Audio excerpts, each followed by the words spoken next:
Assalamualaikum warahmatullahi wabarakatuh. Alhamdulillah, subhanaka la ilma lana illa ma 'allamtana innaka antal alimul hakim. Asyhadu an la ilaha illallah wahdahu la syarikalah wa asyhadu anna Muhammadan abduhu wa rasuluh la nabiyya ba'dah. Allahumma shalli ala sayyidina Muhammad wa ala alihi wa ashabihi wa man tabi'ahum bi ihsan ila yaumil qiyamah. Puji syukur kehadirat Allah Subhanahu wa taala kita panjatkan atas nikmat yang dikaruniakan kepada kita semua. Mudah-mudahan nikmat yang diberikan kepada kita bisa kita manfaatkan untuk mencari ridhonya,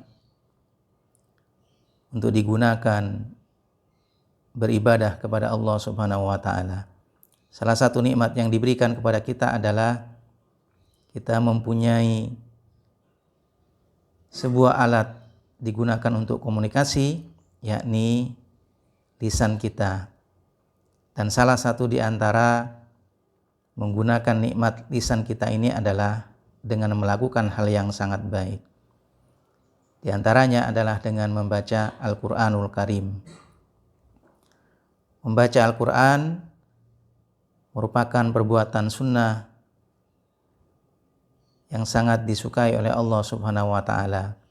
Bahkan Rasulullah SAW menyatakan bahwasanya jika seseorang ingin bercakap-cakap dengan Allah, maka bacalah Al-Quran. Namun Al-Quran tidak begitu saja kita membacanya secara sembarangan. Untuk membaca Al-Quran ada aturan-aturan yang harus kita gunakan, sehingga kita perlu belajar untuk membaca Al-Quran dengan baik dan benar. Dan salah satu ilmu yang membahas di dalamnya adalah ilmu tajwid. Oleh karenanya, ketika kita belajar ilmu tajwid dan kita belajar untuk membaca Al-Quran, fa insyaallah termasuk daripada orang yang paling baik. Karena Rasulullah SAW pernah bersabda, khairukum man ta'allamal Qur'an wa 'allama. Yang paling baik di antara kalian adalah yang mau belajar Al-Quran, kemudian mau mengajarkannya.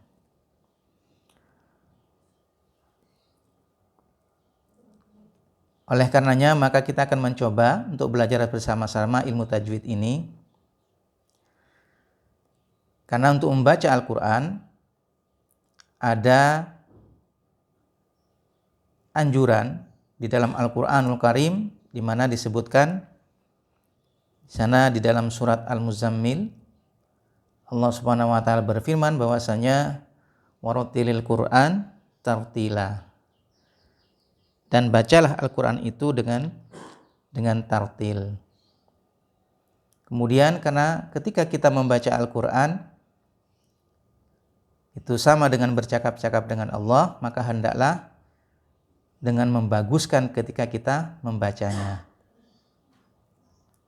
Jadi kita harus membaca Al-Quran sebagus mungkin. Walaupun barangkali suara kita kurang bagus. Misalkan suara kita kurang bagus.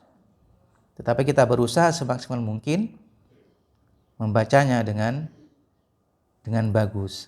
Karena Rasulullah SAW pernah bersabda,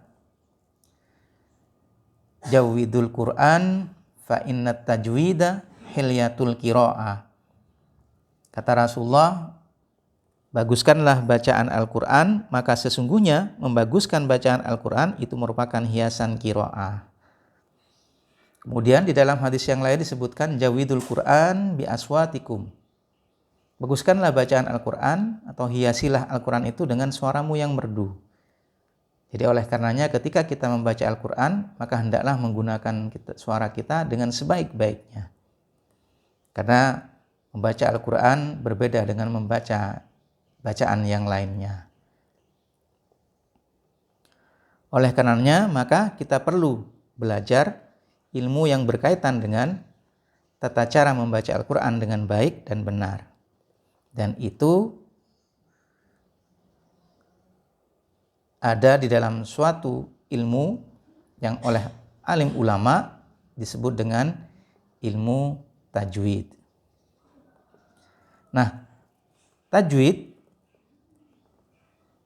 menurut lughatnya atau menurut arti bahasanya artinya adalah at-tahsin, di mana at-tahsin itu artinya adalah memperbaiki.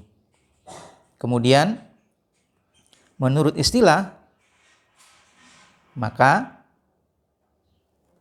tajwid itu artinya adalah mengeluarkan setiap huruf dari tempat keluarnya dengan memberikan hak-hak dan sifat-sifat huruf tersebut. Sehingga kalau kita mempelajari ilmu tajwid, berarti tajwid itu merupakan ilmu yang digunakan untuk mengetahui tempat keluarnya huruf atau makharijul huruf, kemudian sifatul huruf atau sifat-sifat huruf dan bacaannya.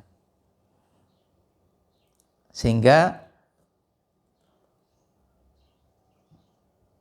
ilmu tajwid ini bukan hanya sekedar dibaca saja atau kita tahu teorinya saja, tetapi lebih dari itu, maka kita harus latihan, kita harus belajar, sering latihan, kemudian sering untuk belajar melalui praktek, kemudian menirukan orang-orang yang bacaannya bagus di dalam membaca Al-Quran. Jadi kita mempelajari ilmu tajwid bukan hanya teorinya saja, tetapi lebih dari itu kita harus sering latihan, mempraktekkan dari ilmu tajwid tersebut, kemudian juga belajar kepada orang-orang yang sudah bagus bacaannya atau fasih di dalam membaca Al-Quran. Karena dikatakan oleh seorang ahli ilmu tajwid,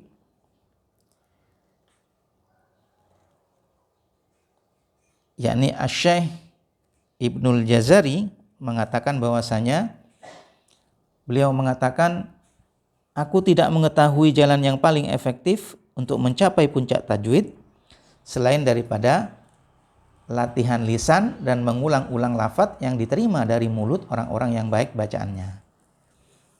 Jadi beliau mengatakan bahwasanya tidak ada cara yang paling baik, yang paling efektif selain kita latihan lisan, mengulang-ulang bacaan kita yang diterima dari orang-orang yang bagus bacaannya. Jadi perlu teori, perlu latihan, perlu teori, juga perlu latihan atau praktek supaya ilmu tajwid yang kita pelajari itu bisa diterapkan langsung untuk membaca Al-Qur'anul Karim.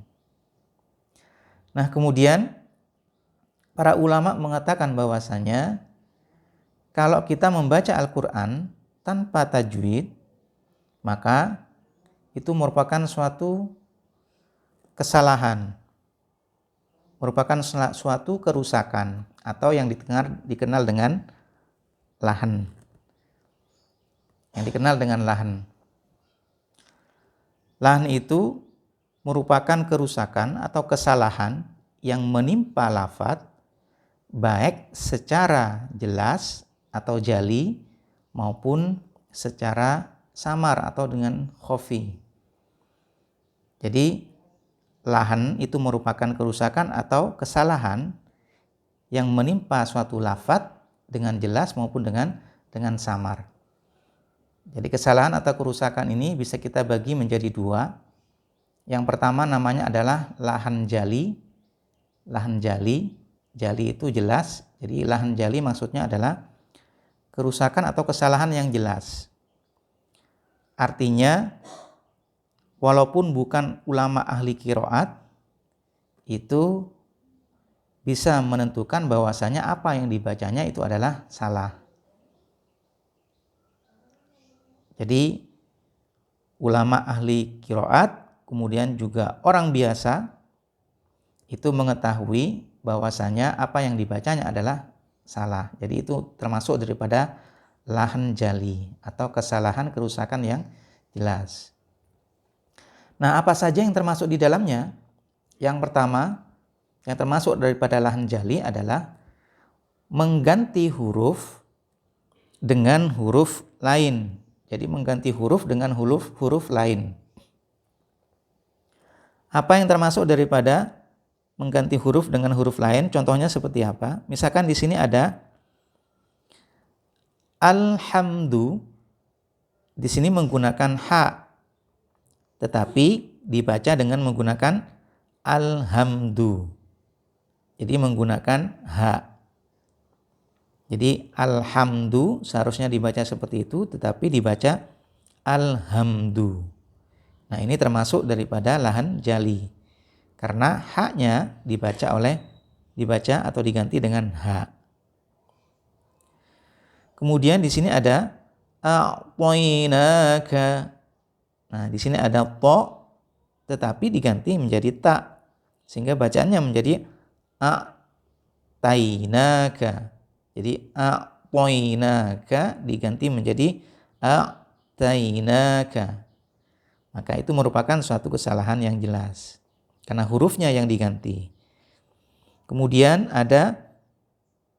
di sini biasanya kalau ada alhamdu diganti alhamdu. Ini kadang-kala ada pengaruh dari bahasa.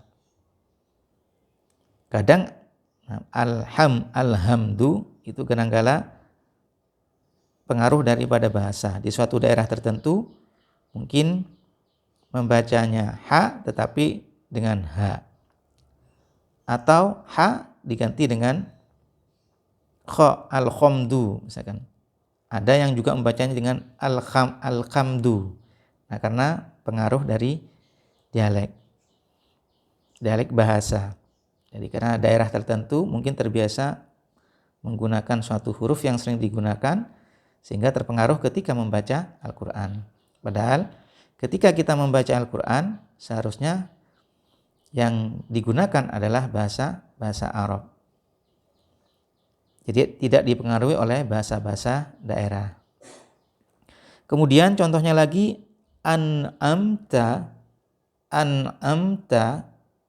Kemudian di sini menjadi al-amta. Jadi nun sukunnya diganti menjadi lam sukun, sehingga seharusnya bacaannya an'amta, maka dibaca menjadi al-amta. Kemudian juga seperti wadduha. Di sini ada dhad. Jadi wadduha. Nah, kemudian diganti menjadi dal sehingga bacaannya menjadi wadduha. Di sini ada wadduha, dhad, kemudian diganti menjadi dal menjadi wadduha. Jadi ini merupakan suatu kesalahan yang jali, yang jelas. Baik, kemudian yang kedua adalah mengganti harokat dengan harokat lain. Seperti alhamdu itu dalnya yang semula berharokat dhammah itu diganti menjadi fathah sehingga bacaannya menjadi alhamda. Jadi ini jelas kesalahan. Alhamdu dhammah itu diganti menjadi fathah alhamda. Kemudian ada syai'a diganti menjadi syai'a. Semula sukun syai'a kemudian dibaca dengan syai'a. Seakan-akan sebenarnya mungkin mau membaca syai'a, tapi karena dipantulkan maka menjadi syai'a. Seakan-akan ya-nya berharokat fathah. Kemudian ada an'amta. Ya. an'amta, kemudian dibaca menjadi an'amtu, dhammah fathah diganti dengan dhammah. Kemudian misalkan seperti wala harramna, kemudian dibacanya dengan menggunakan wala harramana. Jadi hampir sama dengan yang tadi, mimnya itu juga dipantulkan sehingga mungkin membacanya sukun tetapi seperti berharokat fathah. Jadi wala harramna menjadi wala harramana, wala harramana. Nah, ini merupakan suatu kesalahan. Kemudian yang termasuk kesalahan jali juga itu adalah menambah atau mengurangi huruf. Seperti misalkan an'amta itu dibaca anamta. Jadi nun sukunnya di sini hilang. Ya, maaf, ainnya di sini menjadi hilang. Jadi anamta, mestinya an'amta, maka diubah menjadi atau dibaca menjadi anamta. Jadi ainnya menjadi hilang. Atau misalkan an'amta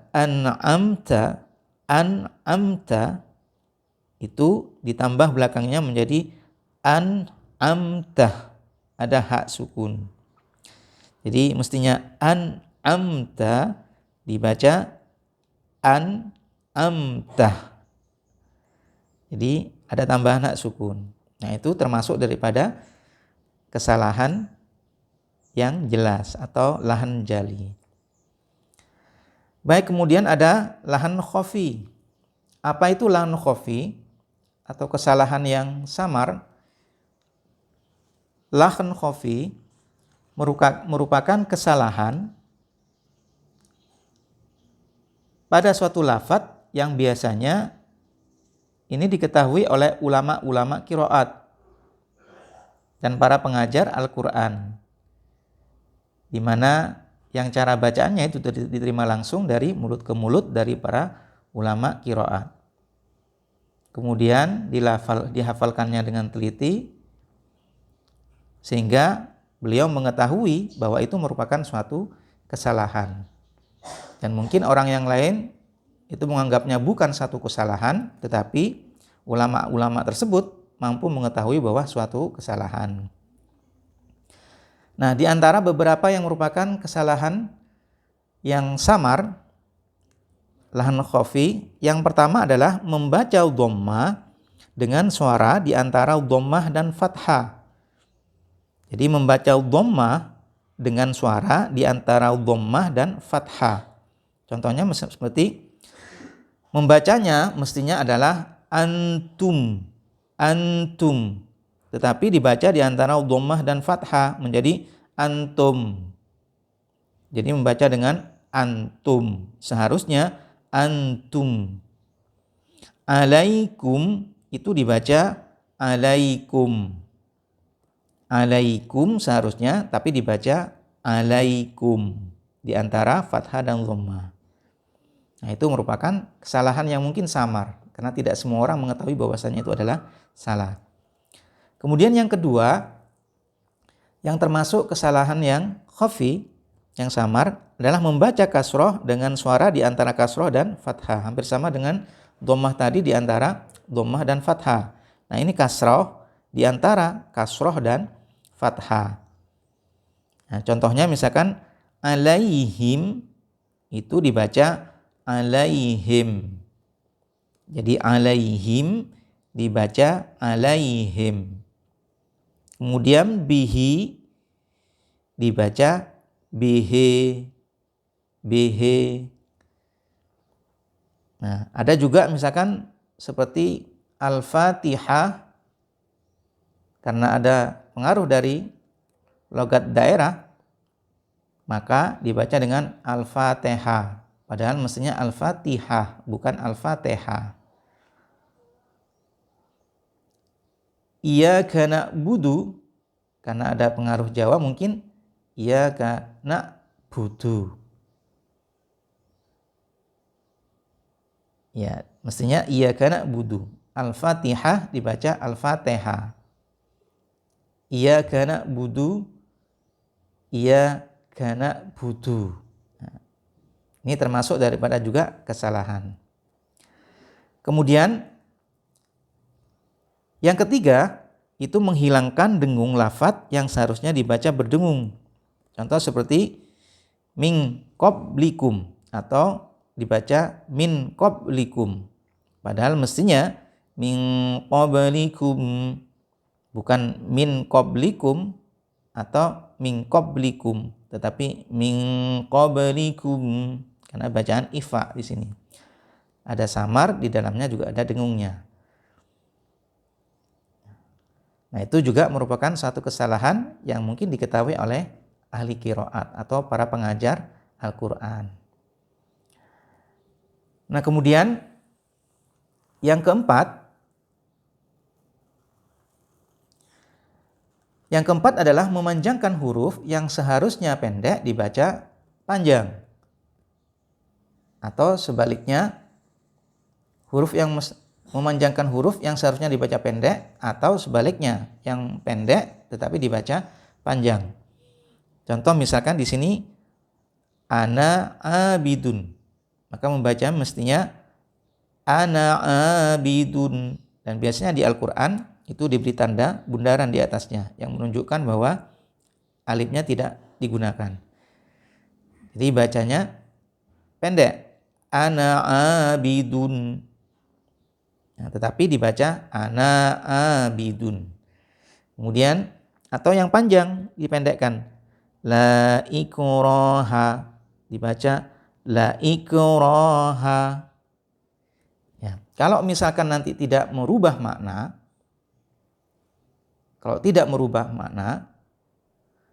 ini tidak masalah, tetapi ketika merubah makna maka menjadi kesalahan jali. Jadi kalau tidak merubah makna merupakan kesalahan yang samar, tetapi ketika merubah makna maka akan berubah menjadi kesalahan yang jelas, dan itu diharamkan. Jadi lahn jali, kesalahan yang jelas, itu para ahli alim ulama, para ahli membaca Al-Qur'an maka diharamkan, karena akan merubah arti dan merubah makna daripada ayat Al-Qur'an tersebut. Misalkan seperti hudan dibaca hudan. Semula hudan artinya adalah petunjuk, maka ketika diubah menjadi hudan membacanya menjadi orang-orang Yahudi. Atau dibalik, yang mestinya hudan dibaca hudan. Jadi yang panjang diubah menjadi pendek membacanya, kemudian yang pendek dibaca panjang. Maka jika merubah artinya itu merupakan lahan jali, kesalahan yang jelas yang menurut ahli ulama qiraat, maka hukumnya adalah haram. Oleh karenanya maka kita harus hati-hati ketika membaca Al-Qur'an. Baik, demikian yang bisa saya sampaikan untuk kali ini berkaitan dengan ilmu tajwid, dan yang kita bahas adalah kesalahan-kesalahan di dalam membaca Al-Qur'an. Yani ada dua kesalahan, baik kesalahan yang jali atau jelas maupun kesalahan khafi atau yang samar. Oleh karenanya maka kita harus berhati-hati dan kita terus belajar bagaimana cara membaca Al-Qur'an supaya tidak terjadi kesalahan-kesalahan. Mudah-mudahan yang sedikit bermanfaat, kurang lebihnya mohon maaf. Assalamualaikum warahmatullahi wabarakatuh.